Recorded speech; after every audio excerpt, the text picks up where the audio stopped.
Hi friends, shape fitting పర్ఫెక్ట్గా రావట్లేదా? అయితే ఈ టిప్ ఫాలో అవ్వండి.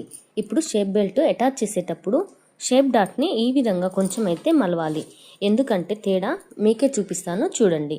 ఇప్పుడు షేపు అటాచ్ చేసేటప్పుడు ఫస్ట్గా అయితే నేను ఆల్రెడీ కుట్టేశాను. సెకండ్ పార్ట్లో అయితే నేను చూపిస్తున్నాను. ఇలా కుట్టేసేటప్పుడు షేప్ డాట్ అనేది మలవకుండా చూపిస్తున్నాను చూడండి. ఇప్పుడు ఇలా కొంచెం అయితే మలవకుండా నేను షేప్ని అయితే అటాచ్ చేశాను. చూడండి ఎంత సాఫ్గా క్రాస్గా లేకుండా ఎలా వచ్చిందో మీరే చూడండి. ఇప్పుడైతే ఇది నేను విప్పదీసి షేప్ బెల్ట్ని కొంచెం నేను అటాచ్ చేసి అయితే కొంచెం మలిచి చూపిస్తాను చూడండి.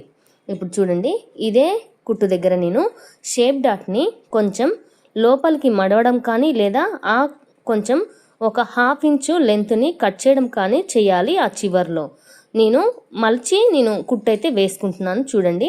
ఇలా షేప్ డాట్ అనేది లోపలికి 1/2 ఇంచు ఫోల్డ్ చేసి అయితే ఒక స్టిచ్ వేసుకుంటే షేప్ అనేది ఎలా క్రాస్గా ఫిట్టింగ్ అయితే సూపర్గా ఎలా వస్తుందో ఇప్పుడు మీరే చూడండి. ఇలా మలిచి నేను పై వైపునైతే ఒక స్టిచ్ అయితే వేసుకుంటున్నాను. ఇలా వేసుకున్న తర్వాత షేప్ ఫిట్టింగ్ అనేది ఎంత పర్ఫెక్ట్గా వచ్చిందో చూడండి. క్రాస్గా కప్ షేప్లో అయితే షేప్ ఫిట్టింగ్ అనేది నీట్గా వచ్చింది. ఈ టిప్ మీకు కూడా యూజ్ అయితే ఫాలో అవ్వండి.